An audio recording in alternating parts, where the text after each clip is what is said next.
Hi friends, welcome to InterviewDOT. இந்த வீடியோவில் பார்க்க போகிறோம்னா 100 habits of high performing software engineers பார்த்துட்டு இருக்கோம். ஸோ இந்த பர்டிகுலர் செக்ஷனில் 2 ஹேபிட் தான் பார்க்க போகிறோம். வாங்க பார்க்கலாம். ஸோ ஃபர்ஸ்ட் ஹேபிட் பார்த்தீங்கன்னா இந்த ஹை பர்ஃபார்மர்ஸ் மீட்டிங்கில் பார்த்தீங்கன்னா ரொம்ப கன்சைஸாக இருப்பாங்க. டிஸ்கஷன்ஸ்லாம் பார்த்தீங்கன்னா ஃபோக்கஸ்டாக இருக்கும். என்ன ஸ்கோப்போ அந்த மீட்டிங்கோட ஸ்கோப்போ அதை மட்டும்தான் ஃபோக்கஸ் பண்ணுவாங்க. சப்போஸ் டீவியேட் ஆச்சுன்னா உடனே அதை கட் ஷார்ட் பண்ணி இல்லை நம்ம அஜெண்டா வந்து மிஸ் பண்ணுறோம், இல்லை நம்ம அஜெண்டா விட்டு வெளியில் போகிறோம், let's focus on what we want, கோலை ஃபோக்கஸ் பண்ணுவோம் அப்படின்னு சொல்லி மறுபடியும் ஃபோக்கஸை கொண்டு வருவாங்க.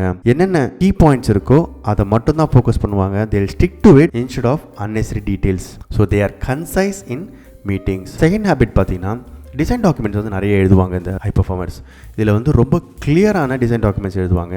ஸோ தட் அவங்க டீம் மெம்பர்ஸு ஸ்டேக் ஹோல்டர்ஸ் எல்லாமே வந்து டெக்னிக்கல் டிசிஷன்ஸை வந்து அண்டர்ஸ்டாண்ட் பண்ணுற அளவுக்கு அவங்க அழகாக எழுதியிருப்பாங்க. மேபி ஃபார் எக்ஸாம்பிள் டயக்ராம்ஸாக இருக்கலாம், யூஸ் கேஸ் டயக்ராமாக இருக்கலாம், எல்லாம் புல்லட் பாயிண்ட்ஸாக இருக்கலாம், அழகான டைட்டில்ஸாக இருக்கலாம், டேபிளாக இருக்கலாம், சார்ட்டாக இருக்கலாம், எனிதிங் என்னெல்லாம் உங்களால் முடியுமோ எல்லா விஷயத்தையும் யூஸ் பண்ணி the goal is we have to make others understand in a short time. so the high performers பார்த்தீங்கன்னா they write clear design documents. ரெண்டு ஹேபிட் பார்த்துருக்கோம். be concise and crisp in meetings.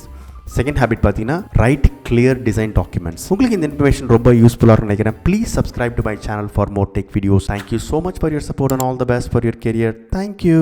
Bye bye.